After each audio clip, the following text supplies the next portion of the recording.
On this episode of Resiweek, the CTA reports an increase, 4K transport problems, smart TVs are surpassing Roku's, and Foxconn is building a $10 billion factory in Wisconsin. All this and more on this episode of Resiweek. The network for the AV industry. What are you listening to? This is AV. This is AVNation. This is AVNation. Support for AVNation is brought to you by Peerless AV, the official outdoor display provider of Daytona International Speedway, and by Access Networks. This is Resiweek episode 78, Made in America. This is Resiweek. Welcome to Resiweek. This is your weekly wrap-up of all the latest news and stories for the residential AV industry. I'm your host, Matt D. Scott for AVNation.tv. And today I'm pleased to be joined by Paul Williams, who is now the Vice President of Product Management. How are you, sir? I'm doing great. How are you doing, Matt? I'm doing fantastic. And that is for the entire plethora of brands that Control4 now has. And we're joined by Tim Albright. He's the founder of AVNation. How are you? That's it. I'm just the founder. Founder, CEO. I'm not vice president of nothing, man. That's why I didn't say it. Oh, yeah, appreciate it. That's why I said founder. Oh, Founder and CEO. Does that make you happy? Is that good? You happy? Works. All right. Perfect. All right, gentlemen, let's kick this week off with some fun information that comes to us from Residential Systems about the 2017 CTA, which is the Consumer Technology Association, and their projections for record revenues and record growth. What is this? Now, as you read through this article, CTA is suggesting that the U.S. consumer technology industry will grow by 3.2% this year, earning $321 billion in retail revenues. Now, there's a ton of data in there, but what I wanted to highlight was that a couple of the verticals that they are expecting the most growth in are 4K with a 59% growth over last year, wearables with a surprising 9%, only 9%, VR with 79%, voice with 53%, and smart home with 50% growth. Now, Paul, reading this, obviously this is the entire consumer technology field, if you will. So it's not just our CDA channel, our residential channel. It's everything. It's, guys like us down to Best Buy and heck, Radio Shack, if there's still one of those in your city. But does this forecast, obviously it's impressive because they're expecting growth, which we love to see, but what else should we take away from this report? So I think that what we should take away from this is that we're continuing to see consumers bring in new technology and have this need and want for new technology that gets brought in, whether it's VR, whether it's voice control. You even saw drones was listed in there as well. Those are all things that are kind of this cutting edge technology. And we have seen for a long time, not just starting, but seen for a long time. Consumers have this real ability to acclimate and consume, pun intended there, new technologies and bring them into their homes and into their experiences at a much more rapid pace than they have in the past. And so that doesn't surprise me too much as I look at that data and look through the things that are there.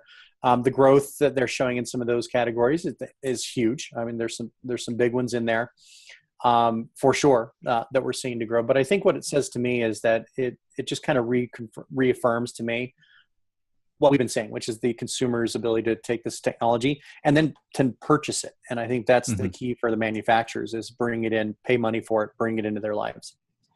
Very good. Tim, given that, the one here that really affects us is obviously 4K, and we've seen an outpaced transition to 4K than we saw in SD to HD, which is kind of surprising for me. I did not expect to see that. But given the fact that some of these products really are still in their infancy, does that cloud some of these numbers in kind of referencing not so much wearables, but really VR and voice command, because they've only been out for a year, 2 years max. Well, see, and I would actually disagree with you. I think the one that really is telling is the voice. Not for nothing, but Control 4 has made some heavy investment in voice, and other control companies has as well. The fact that Amazon was at CEDIA last year, and not just made a big splash. I mean, splashes don't last very long, but they made a concerted effort to really embrace this channel and say, okay, here we are. Yes, we've had this thing for a while. It's called the Echo, and we've been selling it. Sell it directly to your clients, right? Now we're going to start integrating it with this channel. I think that one is more telling. 4K to me is just like the move from SD to HD, the first generation of HD. 4K is not 3D. It's not a gimmick. It's not something that you have to have special glasses for. Depending on who you listen to and which technology you're using for the content delivery, you may or may not have to have different types of transport. With HDMI 2.0 and 2.1, making sure that you have the proper cables for that delivery. But that to me is more of it's a cyclical thing, in the fact that it's the next generation of resolution. It's the next displays that we're going to start installing. I would argue that most not consumer, but custom integrators have been doing 4K at least for a while, at least on some of their clients. One of our guys that's on this program regularly, Stephen Bronner, he's been doing it for years and has been, putting 4K TVs in for years now. So I don't see that one being the most remarkable. The one I really do see remarkable is the voice VR, which is going to be interesting to watch in the CI channel. And the wearables surprised me, but when you look at it a little bit more closely, you realize that market is really, really saturated right now. And the kind of leveling off and the dip in it doesn't surprise me when you start looking at, okay, you know what? Most folks who were going to have some sort of wearable probably have one or two at this point. Mm-hmm. Now, with the numbers that are shown in this, is this something that integrators should take note of beyond just, oh yeah, it's looking good, we've got some growth coming? Should they use this information to maybe add a new vertical or a new marketing plan? Is that something that should be on the table? Yeah, I think so. To add on to what Tim said, if you look at the voice control, especially with HomePod coming from Apple, they're late coming to the market, but as we've seen in the past, I think they'll make a pretty good splash with this product. I think it will do well for them. And I think what it spells for the overall category is that if you're a dealer and you've not been thinking, or at least trying to understand voice control, you really want to get behind this right now. It's deep and wide. If you look at the number of units that Amazon has sold, it's amazing. And I can't remember the figure, but at their last Prime days just a couple of weeks ago, it was insane the number of voice control devices they sold. It was insane. Oh yeah, the dots. No, not just the dots, but also the full Echoes at $90 a pop. Mm-hmm. And the other thing is, and I'll bring up another one of our regulars, and that's Joe Whitaker. CE Pro did an article on him a couple of months ago, where Joe went out and purchased, I want to say it was $2,000 to $3,000 worth of dots, mm-hmm. and labeled them with their logo, his company's logo. And when they were doing an installation, an already existing customer in that neighborhood, they would walk around and they would give free of charge these little devices. And that $2,000, I want to say that it turned into either $20,000 or $30,000 worth of revenue. Mm-hmm. It's a very smart marketing plan. So yeah, you're right. You take a look at these verticals where really smart people did a lot of great research and said, these are the areas that we see growth. So you might want to shift your marketing and say, you know what? When you're talking to folks, however you do your marketing, whether it's a local trade show, a home builders show, or what have you, say, you know what? We're experts in 4K. We're experts in voice control. We're experts in this to drive the already existing demand that the Consumer Electronics Association sees. Very good. And speaking of 4K, let's transition to a story that comes to us from CE Pro. And this is from Jeff Boccacino, I think, maybe. If I butchered your name, I am so sorry. Talking about now that 4K is widespread, how we are starting to see all these problems. Now, to drill down to kind of the gist of the article, what it's saying is that with 4K at 60 hertz, we are not seeing a consistent transport at the end of this and getting full resolution across the 18 gigabits per second that is required to put 4K 60. Paul, I don't want to downplay this article, but when we look at this, for most average consumers, and maybe even most of our clients in this channel, is getting, run-of-the-mill 4K sufficient enough, or do we need to be generating, 4K at 60 at full resolution using, the couple of products that will actually do that properly? So it's really interesting. I think if you were to set some consumers next to each other, show them a 4K 30, 4K 60, you'd be hard pressed to find an average consumer that could tell the difference between those two things. They're not going to be able to tell. So stressing over that, I don't think's the big thing that we need to be worrying about. What I read into this article that was more of the is around compatibility, which is the thing that we're finding that dealers are struggling with the most. Is that I bought this 4K television, I bought this 4K device that I'm hooking up to it, and I'm getting a pink screen because there's an incompatibility there. It's not able to connect correctly. And those are the kind of problems I think that we've seen. And Samsung, recently had their issue with their 4K televisions that were not working properly with HD-based T products. They had to do a subsequent firmware push to push all of their televisions to get them up to date. I think that's the issue for me as I read through this article that is not surprising, but at the same time is one of the things our dealers are fighting with on a daily basis is a compatibility of 4K devices, because as it mentioned in this article, just a tiny little bit of variance can mean it doesn't work and that the signal doesn't sync or it's not working properly. And so I think that's the bigger part there, whether it's 4K 30, 4K 60. I suppose there are consumer too that will tell you they can tell the difference between those two. It'd be interesting to see if you did a test how they'd all fare in that, but because it's hard. It's really hard to tell the difference between 4K 30 and 4K 60. I think it'd be interesting to do a test at Cedia to see how many of us could tell the difference. I know I can't. I'll fall on the sword first. And I spent a lot of time looking at it. I'm just going to tell you, it's really hard for me to tell. Too, so. Tim, you were shaking your head or nodding your head. Nodding my head. When we first mentioned not telling the difference. But what I pulled from this, my major concern with this was that they had to build an additional test device because a bunch of the products that they were testing were functioning end to end until they were actually put in place and tried to work together.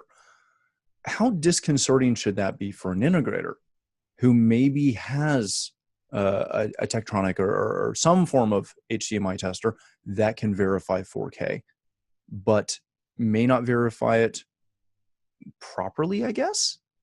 Well, it actually brings up a good point and something that we've talked about on AVWeek and a couple other programs, and that's standard operating procedures, right?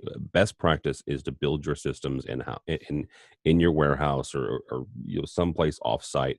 Verify everything. You verify the code. You verify the mounts. You verify the cable transport. Everything. The only mitigating circumstance that may pop up is a consumer's owned and operated network, right? That happens a lot more. It actually happens more often in residential than it does commercial. But commercial is getting there, where the IT managers are allowing AV devices on their network. Slowly but surely, they're getting there. But you verify everything in house before you ever take it out in the field. That's gonna hopefully bring to light a lot of issues and let you solve them before you ever roll trucks, before you ever spend a dime to transport that stuff. Now, yes, you have to purchase the stuff to get it in-house, and you've got to float it a little bit beforehand. But the cost savings, I think, is going to offset that, or actually, make you even more profitable. The fact that you're testing that stuff in-house, and you're able to, keep your really expensive tester in one place. You don't have to transport it out in the field. You're building everything. You're building the racks and everything. And yes, you have to lay out between $5,000 and $15,000 depending on the tester.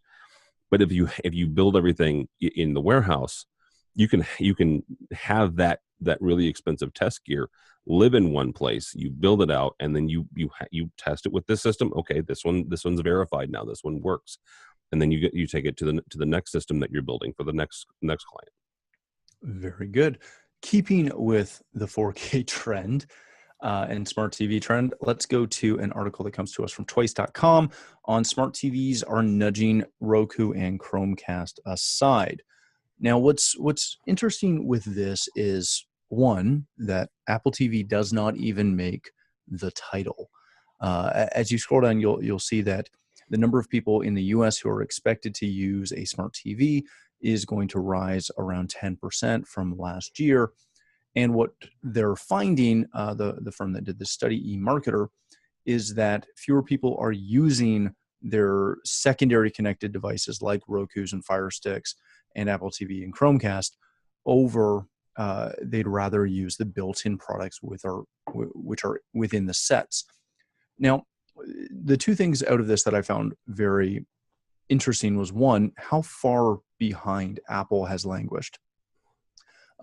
And two, that there was a time when smart TVs kind of first came out where we were more apt to kind of tell our clients, yeah, get an Apple TV, get a Roku, because it'll work better.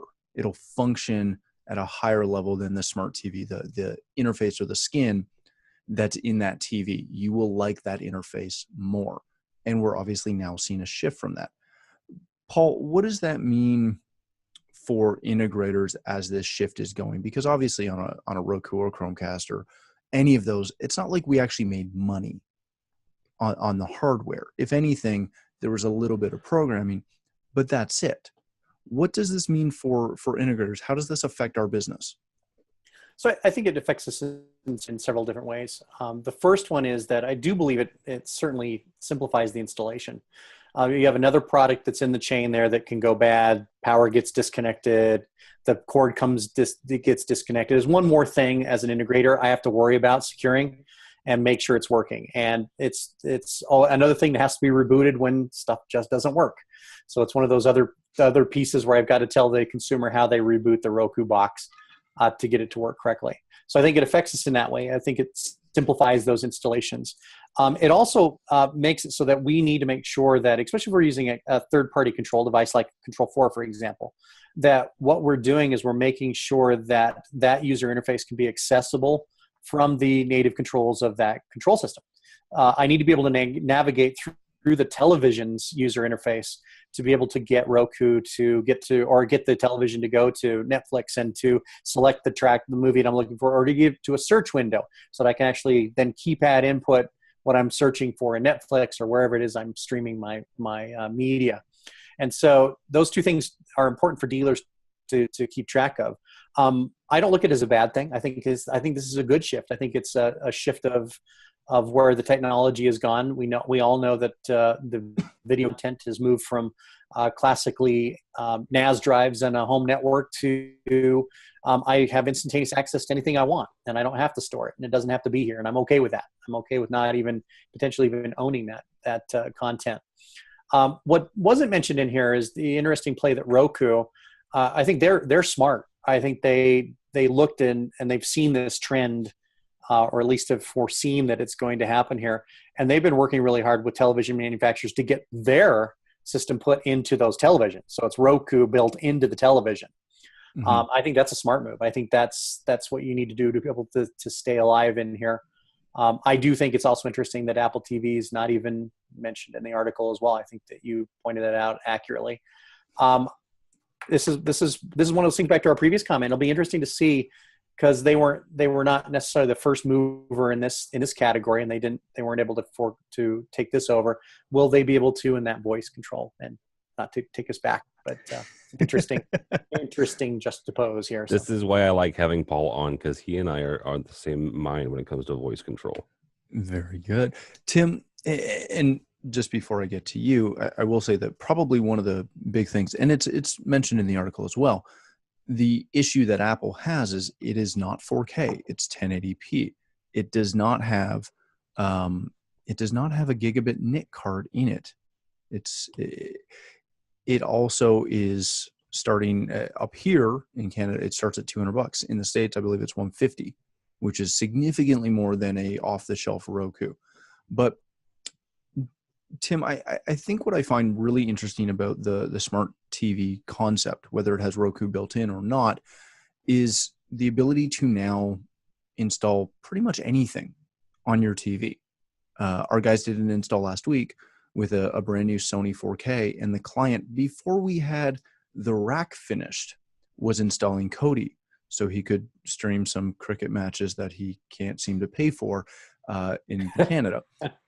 No, literally, he can't. Our providers don't have they just don't offer that, so he can't pay for it. It's because you have to watch it for 5 days in order to understand who won.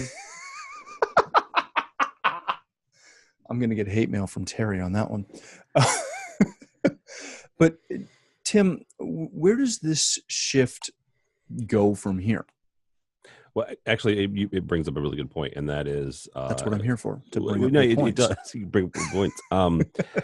If you don't have somebody on your staff or access to somebody who's a programmer, and I'm going to use an actual computer programmer, somebody who knows what they're doing inside Ruby on Rails, who knows what they're doing inside of Raspberry Pi or Linux or something like that. Nothing against my Crestron or Control4 or AMX or whoever control programmers friends. I'm talking about somebody who knows the ins and outs of computer programming. Then I think you're doing yourself a disservice, and I think you're doing your clients a disservice, because you make a good point. You can load almost anything on these things, but you have to know what you're doing, or you're going to break it. So understanding, and this is more than just following instructions. Yes, you mentioned Kodi. Yes, there are YouTube tutorials and online message boards where you can find out what to do. What happens if you get stuck, or what happens if you do something incorrectly? What happens if what you do according to, Bob 123's instructions, and it blacks out the screen? What do you do then? Right? Can you get into the system and undo what you did? In addition to that, it allows you to offer different services to your clients. Your client wants Kodi because they want to watch cricket. Well, is there a cricket app, right, that you can install on an Android or a Raspberry Pi that makes it a little bit better, or makes it where they can pay for it and be a little bit more legitimate than Kodi, and allow them to, customize it or what have you?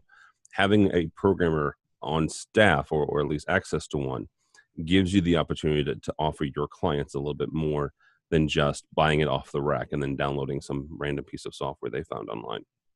Well, and my question, which I don't know if either of you can answer, is at what point, if you're installing Kodi, I'm going to assume that that's acceptable under your EULA and under the manufacturer's rules. Yeah, but it's not.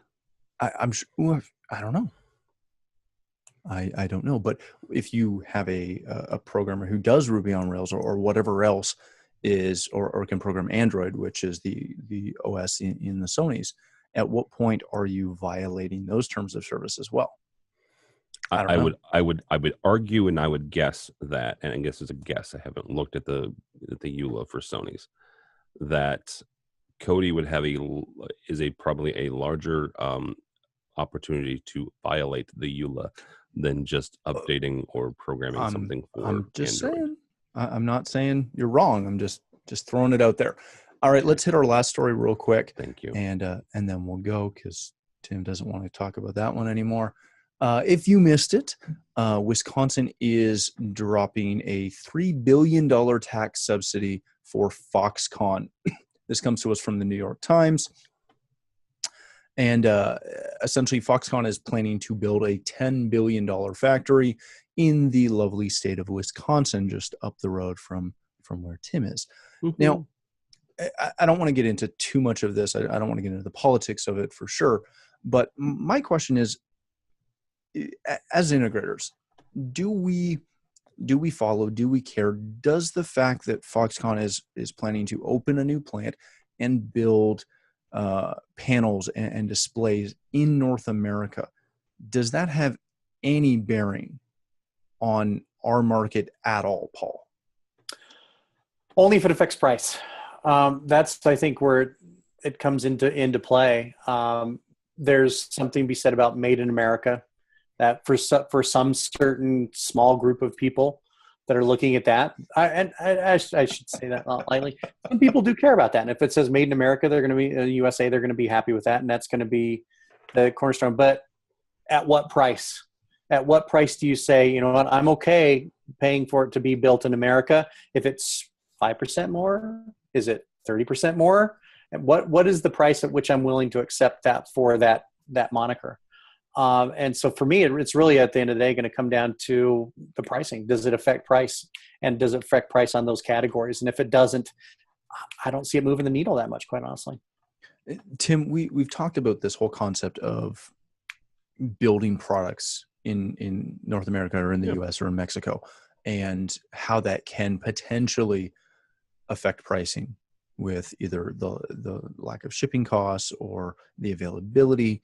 Then we have a company like Leon, who is in, Michigan, for all intents and purposes, Detroit. I believe it's Ann Arbor specifically. But they build and manufacture speakers in North America. They do a great job of it. And they do have a nice price tag that goes with them. They're also making a premium product. When you look at displays, how many people are willing to pay extra money on a display? And that's not to say that this will mean that these made in America panels will cost more. Yeah. But to Paul's point, if it costs more, are people actually going to buy it, or are they building a $10 billion plant to service a top 5 clientele? I would even put it less than that. I didn't want to use the 1% line because well, it sounds political. Yeah. No, here's the thing. So let's take a short history lesson into TV manufacturing in the U.S. Right? What was the last TV that was manufactured in the U.S. on a mass market level? Right? What was it? Was it Zenith? They shut down in the late 80s, early 90s. Emerson, was that? Emerson, yeah. So but again, late 80s, early 90s. 25, 30 years ago. The U.S. consumer has already spoken about this with their pocketbook, which they do a lot, right? I remember growing up in the Midwest in the 1980s, and made in the USA was a big deal as a political rallying cry.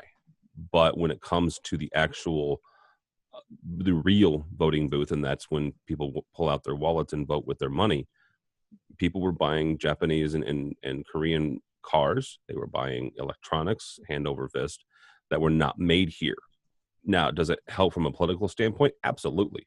And I see this as more of politics than I do anything. Foxconn is a huge corporation.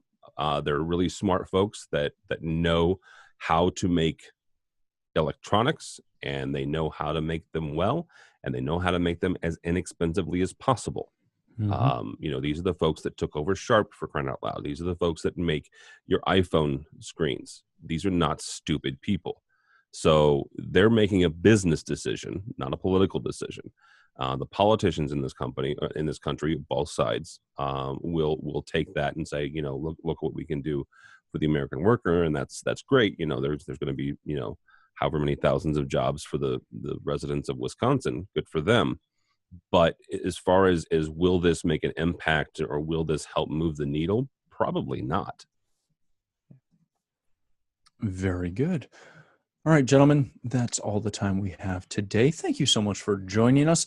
Paul, if people want to connect with you and, more importantly, come visit Control 4 at CEDIA, where can they do that? So on the CEDIA floor in lovely San Diego, we'll be in 2 booths right next door to each other. 4415 is the Control 4 and Pack Edge booth, and 4015, right immediately next door, is the Triad booth. And so we've got our 3 brands that we'll be showing in those booths. We've got a lot of exciting stuff happening at CEDIA, and so if you're not coming to the show, which you should anyway, but if you're not, you'll want to be paying attention around the CEDIA timeframe. Very good. Tim, thanks for filling in again today. No problem. Where can people connect with you? Right now, you can follow me on Twitter, I guess, TD Tim David Albright, or LinkedIn or Facebook, or here at our website. Excellent. For myself, you can find me at Matt D. Scott on Twitter and every other social platform. But more importantly, please take a moment to stop by AVNation.tv. You'll find this show as well as a wide variety of our other shows with all the verticals that we cover. When you visit the website, please take a moment to check out our underwriters. We're extremely thankful for their support and ask that you check them out and support them as well. Thanks again for watching. That's all the time we have for this episode of Resiweek.